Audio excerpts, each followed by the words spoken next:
Usually, the translation of animes is not good, but I never thought I would see anything like this.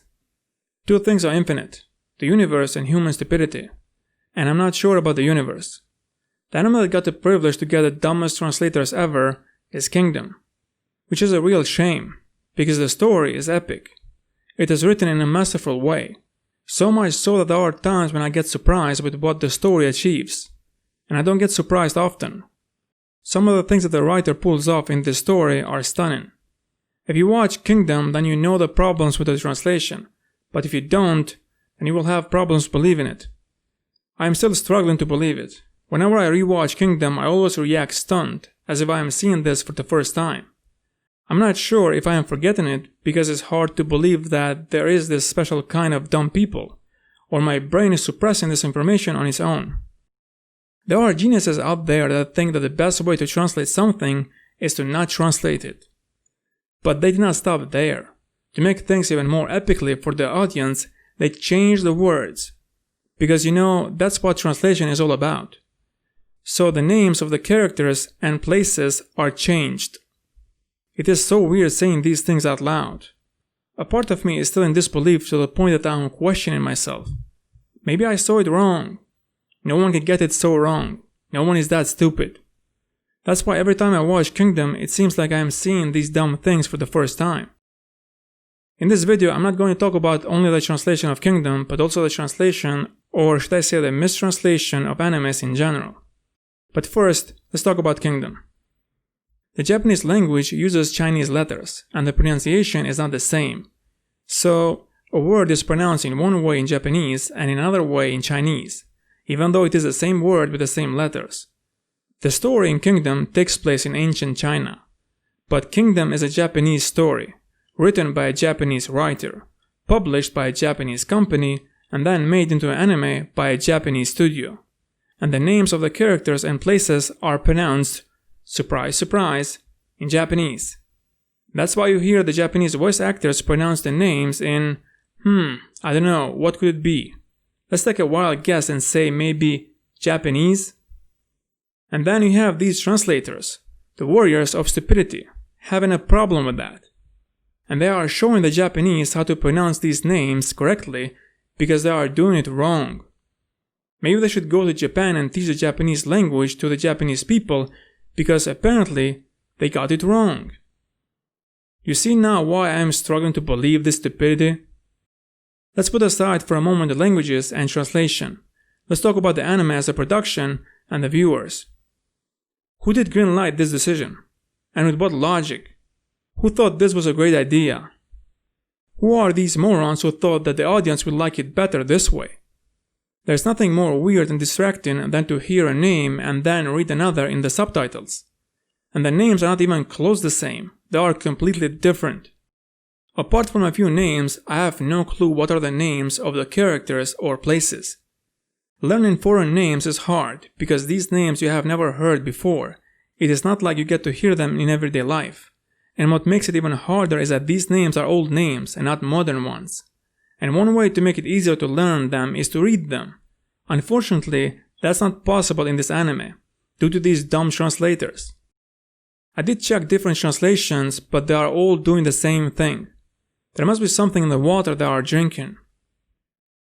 You would be surprised how badly it does affect the enjoyment of the story if you don't know the names of the characters and places.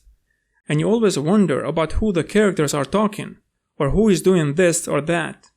And you are constantly reminded of the existence of these dumb translators. Without the names, it feels like you are watching the anime blind. The first stage of getting attached and invested in the characters is to learn about them. The first step is learning their names. I still cannot believe that they did change their names. Every time I remember this, it's a shock. I did check to see if anyone is given any excuses for these dumb things. And the thing that I found was that the names in the story are real names of people that were famous in the past. They were kings and generals, etc. And that's why they did decide to correct the Japanese, since they got it wrong. Now, I would agree with them to a degree, if Kingdom was a documentary. But it is not. It is a fictional story written by a writer. But I guess these dumb people don't know the difference between those two. I would understand if someone made a documentary about Rome and Caesar, but instead of calling Caesar by his name, he is called Steve.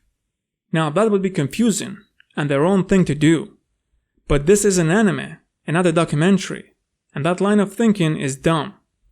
And here's the thing, do you really think that the name Caesar is pronounced in Latin like that? No, it is not. It is pronounced Cesare. But you don't hear anyone in a documentary pronounce his name like that, and rightly so, because it would confuse the audience, and that's not what you should be doing. So using the English version of the name is the right thing to do, if your target audience is an English-speaking audience.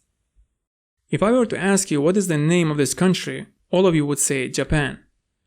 But do you think that Japanese people call their country by that name? No, they don't. They call it Nihon. So do you see how dumb is that argument that the places in Kingdom are real places in our world, so that's why they need to be changed? If that's the case, then why you never see Nihon being used instead of Japan in subtitles for other animes? Why the rules are different for Kingdom? Anyway, I did check the dub version, and the translator there is drinking from the same waters. So the names are changed in the dub version as well, because the translator doing his job is not a thing anymore. But I would recommend watching the dub version, because at least there you are hearing one set of names instead of two. So from the perspective of the viewer, the dub version is watchable. You don't hear the original names, but at least you are not confused. And if you did not know about this fiasco, you would not know that something is wrong. So that's why I would recommend the dub version. And usually the dub version has a better translation than the sub version. Maybe the reason for that is that more people are involved and it is a bigger endeavor. The company has invested more money and did hire good translators in order to have a better product. Even if the translator did a bad job, I think the director and the voice actors would refuse to use those dumb lines and change them to something more appropriate. Now, I did not watch Kingdom in the dub version, so I don't know if the translation is as good as those other animes that I have watched in dub version, or not. But when it comes to the names of the characters and places, there is only one set of names, and that's why I would recommend the dub version. Now let's talk about the translation in general.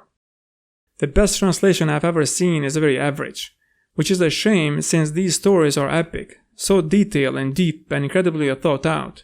They really deserve a better translation. There are many reasons why things are in this state, and one of them is that the audience cannot tell the difference between a good translation and a bad one. So they cannot complain and request a better product if they don't know that something is bad. One of the problems is that the translators have no idea how these stories are written. You cannot do a good job if you don't know what the writer is doing. The other thing is that they translate sentences individually, which is so dumb.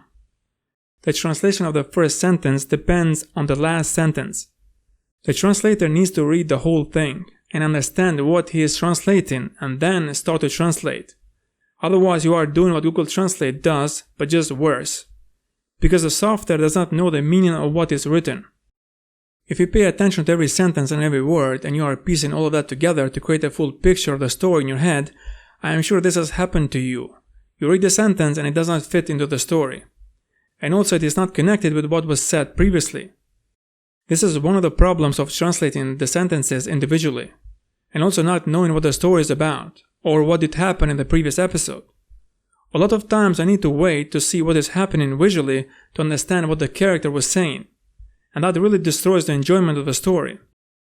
The other big problem is that all the characters are translated in the same way, which is so dumb and disrespectful to the writer. Google Translate does that because it does not know who is talking, whether it is an adult or a child, a diplomat or a thug, a doctor or a farmer, etc. All of these characters are written differently, and there are cases where some of the characters get special writing. Their speech is unique to the other characters in the story.